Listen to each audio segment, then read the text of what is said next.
Sabarimala സ്വർണ്ണക്കവർച്ച case അട്ടിമറിച്ച് അന്വേഷണ സംഘം.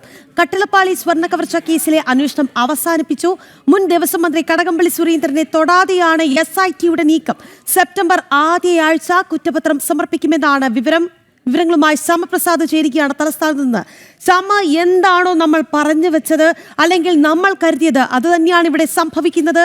ഈ SIT ഈ കേസ് പൂർണ്ണമായും അട്ടിമറിക്കുന്നതിന് സൂചനകൾ തന്നെയാണല്ലേ?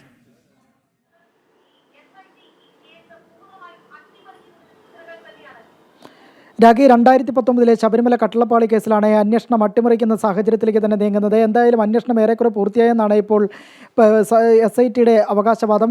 ഈ കാരണങ്ങൾ ചൂണ്ടിക്കാണിച്ചുകൊണ്ട് തന്നെ പ്രധാനമായും അടുത്ത ദിവസങ്ങളിൽ തന്നെ, അതായത് സെപ്റ്റംബർ ആദ്യ ആഴ്ചയിൽ തന്നെ അന്വേഷണ റിപ്പോർട്ട് സമർപ്പിക്കാൻ തന്നെയാണ്, ചാർജ് ഷീറ്റ് സമർപ്പിക്കാൻ തന്നെയാണ് SITയുടെ നീക്കം നടക്കുന്നത്. ഇതുമായി ബന്ധപ്പെട്ട് സെപ്റ്റംബർ 3 ഹൈക്കോടതിയിൽ ഈ കേസും പരിഗണനയ്ക്കെടുക്കുന്നുണ്ട്. ആ ദിവസം തന്നെ എന്നായിരിക്കും ചാർജ് ഷീറ്റ് നൽകുന്ന, കുറ്റപത്രം നൽകുക എന്ന കാര്യത്തിൽ ആ ദിവസമായിരിക്കും കോടതിയെ തീയതി അറിയിക്കുകയും ചെയ്യുക. എന്തായാലും മുൻ ദേവസ്വം മന്ത്രി കൂടിയായ കടകംപള്ളി സുരേന്ദ്രൻ അടക്കം ഇത്തരത്തിൽ തെളിവുകളെല്ലാം തന്നെ നിരത്തിയിട്ടും ഉണ്ണികൃഷ്ണൻ പോറ്റിയുമായിട്ടുള്ള ബന്ധമടക്കം നടത്തിയുള്ള തെളിവുകളെല്ലാം തന്നെ പുറത്തു വന്നിട്ടും ഇതിലൊന്നും തൊടാതെയാണ് SIT ഇപ്പോൾ അന്വേഷണം പൂർത്തിയാക്കിയിരിക്കുന്നതെന്നുള്ള ഒരു അവകാശവാദം ഉന്നയിച്ചിരിക്കുകയും ചെയ്യുന്നത്. എന്തായാലും പബ്ലിക് പ്രോസിക്യൂട്ടർ അടക്കമുള്ളവരുമായി നിയമോപദേശം തേടിയതിൻ്റെ പശ്ചാത്തലത്തിൽ കൂടിയാണ് ഇപ്പോൾ അന്വേഷണം ഏറെക്കുറെ അവസാനിപ്പിച്ചിരിക്കുന്നതെന്നാണ് SIT സംഘം ഇപ്പോൾ പറയുന്നത്, അല്ലെങ്കിൽ അവകാശവാദം ഉന്നയിക്കുകയും ചെയ്യുന്നത്. എന്തായാലും സ്മാർട്ട് ക്രിയേഷൻസിൻ്റെ പങ്കാളിത്തം, അല്ലെങ്കിൽ ഇതിൽ നിന്ന് നിർണായകമായ തെളിവുകളെല്ലാം തന്നെ സ്മാർട്ട് ക്രിയേഷൻസിൽ നിന്നും അന്വേഷണ സംഘത്തിന് ലഭിച്ചു കഴിഞ്ഞിരിക്കുന്നു. സ്ട്രിപ്പിംഗ് സാൾട്ട് എന്ന് പറയുന്ന വിദ്യ ഉപയോഗിച്ചുകൊണ്ട് തന്നെയാണ് ഇതിൽ നിന്നും കട്ടിളപ്പാളിയിൽ നിന്നും സ്വർണം വേർതിരിച്ചെടുത്തെന്നാണ് ഇപ്പോൾ കണ്ടെത്തിയിരിക്കുന്നത്. ഈ കണ്ടെത്തലുകളെല്ലാം തന്നെ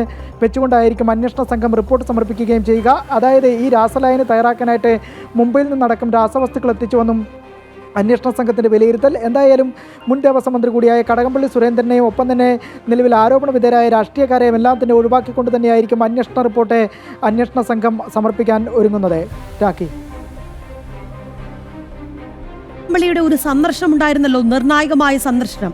ചെന്നിത്തലയെ വീട്ടിലെത്തി കണ്ട ആ ഒരു സിറ്റുവേഷൻ അതുകൂടി ഈ ഘട്ടത്തിൽ ചേർത്ത് വായിക്കേണ്ടതല്ലേ? കാരണം അത്തരത്തിൽ നിലവിലത്തെ ആഭ്യന്തരമന്ത്രിയെ എന്തിന് കടകംപള്ളി, മുൻ ദേവസ്വം മന്ത്രി കൂടിയായ കടകംപള്ളി അവിടെ വീട്ടിലെത്തി രഹസ്യ സന്ദർശനം നടത്തി എന്നുള്ള ഒരു ചോദ്യം ഉണ്ടായിരുന്നു.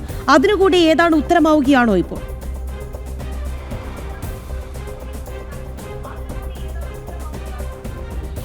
രാഖി, തീർച്ചയായും അടുത്തിടെ മുൻ ദേവസ്വം മന്ത്രി കൂടിയായ കടകംപള്ളി സുരേന്ദ്രൻ ആഭ്യന്തരമന്ത്രിയായ രമേശ് ചെന്നിത്തലയുടെ വസതിയിലെത്തി സന്ദർശനം നടത്തുകയും ചെയ്തു. ഈ സന്ദർശനത്തിന് ഏറെക്കുറെ അത് പ്രധാനമായും രാഷ്ട്രീയ മാനങ്ങളുണ്ട്. ഒപ്പം തന്നെ ഏറെ കോളിളക്കം സൃഷ്ടിച്ച കേസ് നിലവിൽ അന്വേഷണം പുരോഗമിക്കുന്നു. ഈ ഘട്ടത്തിലെല്ലാം തന്നെ കടകംപള്ളി സുരേന്ദ്രൻ്റെ ഈ സന്ദർശനവും ഏറെ കൂട്ടി വായിക്കുമ്പോഴേക്കും നിലവിലെ അന്വേഷണത്തിൽ ഏതാണ്ട് അട്ടിമറി സംശയിക്കപ്പെടേണ്ട കാര്യങ്ങൾ തന്നെയാണ് ഉണ്ടാകിയിരിക്കുന്നത്. എന്തായാലും നിലവിൽ ഇത് സംബന്ധിച്ച് വളരെ വേഗത്തിൽ തന്നെ 2019 ഈ കട്ടിളപ്പാളി കേസിൽ അന്വേഷണം പൂർത്തിയാക്കുമ്പോൾ അന്വേഷണ സംഘം ഇത്തരത്തിൽ റിപ്പോർട്ട് സമർപ്പിക്കുമ്പോൾ ഈ റിപ്പോർട്ടിൽ എന്തൊക്കെ കണ്ടെത്തലുകളാണ് ഇനി കോടതിയിൽ സമർപ്പിക്കുക എന്നതാണ് ഇനി കണ്ടറിയേണ്ടത്. രാഖി.